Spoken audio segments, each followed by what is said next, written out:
tough, half-witted, scruffy-looking nerf herder. Who's scruffy-looking? What's up, nerf herders? Han here with another Rise of Iron video. Now, this news video is coming because I've been reading through that new Game Informer article talking about all the new shit that is coming with Rise of Iron. One of the big changes that is coming to Rise of Iron that I'm really excited about is the overhaul to artifacts. Artifacts came out with Taken King. They are pretty much useless. All they do is boost your light, your intellect, discipline, and strength also can be increased. And then they have a tiny bit of lore attached to them. That is basically it. But with Rise of Iron, we are getting 8 confirmed new artifacts. These artifacts are obtained through doing quests through one of the new NPCs at Fellwinter's Peak. She will give you quests, you will complete them. She will give you a choice between she will give you a choice of one of 3 different artifacts. So she'll have 3 that you can choose from. You only get to pick one. And then after the reset, she'll have 3 other different ones. So it'll take a little bit of time for you to collect all of them, but you will be able to get all of them. Now, these things change the way your character build is set up. They are not class specific, so you can transfer them from Titans to Warlocks to Hunters to whatever you want to do. You can bring them around. They're not class specific. Now, in this video, I'm going to go through what all of them do and whether or not I think they're going to be more viable in PvE or PvP in the Crucible.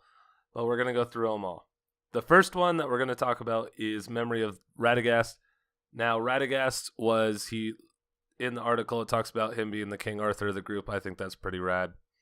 He used a sword all the time.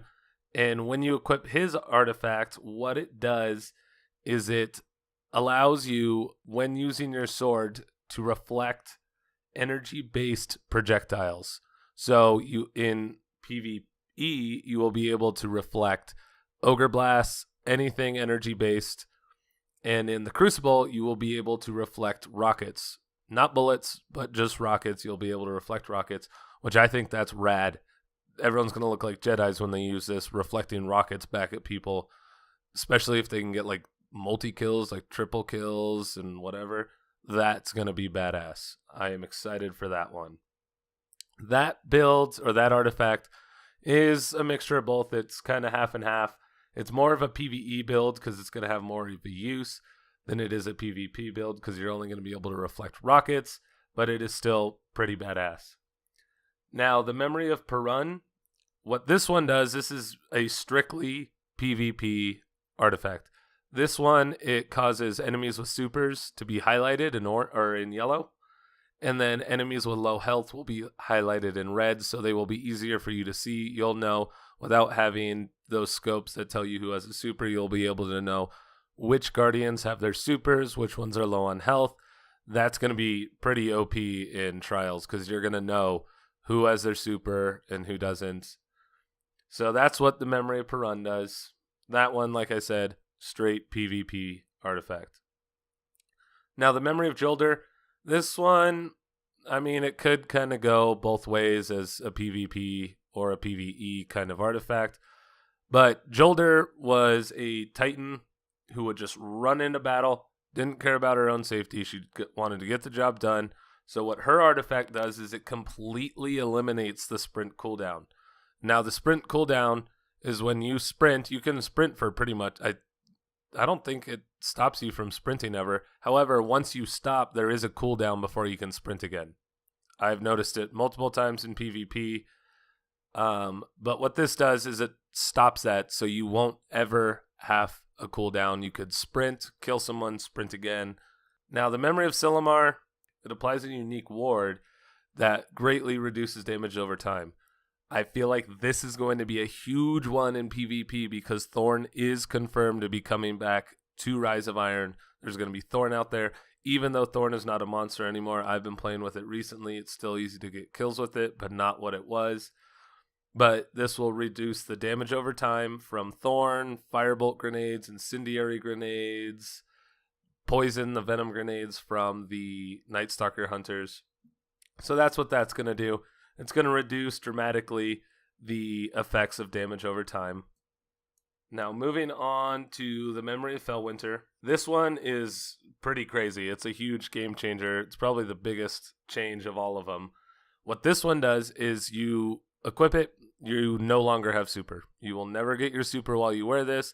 However, it gives you an extra grenade, extra melee, boost all your stats, so armor, recovery, and agility, and orbs regenerate or orbs recharge your grenade and your melee abilities. So if you're a melee player or you're really into using grenades, this might be a good one for you. But I don't know if a lot of people are going to be using it because supers are a very big thing and a big part of Destiny. So we'll see if this one actually gets used. But that one's a pretty big change. Memory of Geli. This one, what it does is it gives you detailed radar, and your radar will stay up when you aim your primary weapon. So it basically gives you third eye in every single primary weapon you have. Doesn't matter if it has third eye or not. So if you're a player who likes your radar up all the time and you have a gun you like to use that doesn't have third eye, you could put this on and you would have third eye on every single primary you use. So this is another more PvP Crucible kind of artifact. Now the Memory of Skry. This one, what it does is it's kind of like the Stormcaller ability. When allies stand near you, their supers will charge faster. Your super will also charge faster. So this is a really good one for both PvE and PvP. It's a kind of 50-50 artifact because supers can be clutch on everything. Every single thing you do, this could be clutch. It would come in handy in trials, control, rift, skirmish, rumble, raids, strikes, whatever. It's gonna be a good one. I think that's gonna be a pretty popular one. Memory of Timur. What this artifact does, this is a strictly PvE build. It will not do anything in PvP, so use it for PvE. But what will happen is when you melee a low-level enemy, it will join you. It will become your ally. It will attack other enemies for about 30 seconds. Or if you go and melee something else, it's gone. So if you melee a Thrall, for 30 seconds, it'll go and attack other Thrall, other Acolytes, whatever. However, if you melee something else, let's say you melee a Thrall, then you melee another Thrall, the effect is gone. Now, there is one more that doesn't have a logo on it. It doesn't have like one of those little shields or coin looks. This one's called the Survivor. There are one confirmed survivor of the Iron Lords, and then one that is missing. Saladin is the one that we know is alive. He comes with Iron Banner every single time. But the other one that we know about is one that has a sniper. That was a huge thing in year one. Ephrodite's Spear. Ephrodite, she was a hunter who was just a beast with a sniper rifle. We don't know if she's dead. She could still be alive. There is no statue of her in the Iron Lord's mausoleum. There's no statue of her. And Bungie said there is a mystery around her disappearance, which is really cool. I think it's really cool that maybe we'll go in and save her. Maybe she's hiding somewhere. Who knows? Maybe she's the Siva leader. She turned to the darkness and became part of Siva. But that's the last one. But those are the new artifacts that are coming with Rise of Iron. I hope they continue this throughout further expansions. I think it's a really cool idea. It's not going to affect the way your character looks, so you can have whatever one you want on you. It's not going to affect the look and appearance of your character. It's going to be like artifacts, except now they actually do something. But anyway, I'm going to start wrapping up the video. In the comments below, let me know what you guys think of these new artifacts, whether you think they're cool ideas, whether you would want some of them changed, you don't like any of them. Let me know down below. Also, make sure you give this video a like. I really appreciate it. And I'll see you guys in my next video. Stay scruffy looking.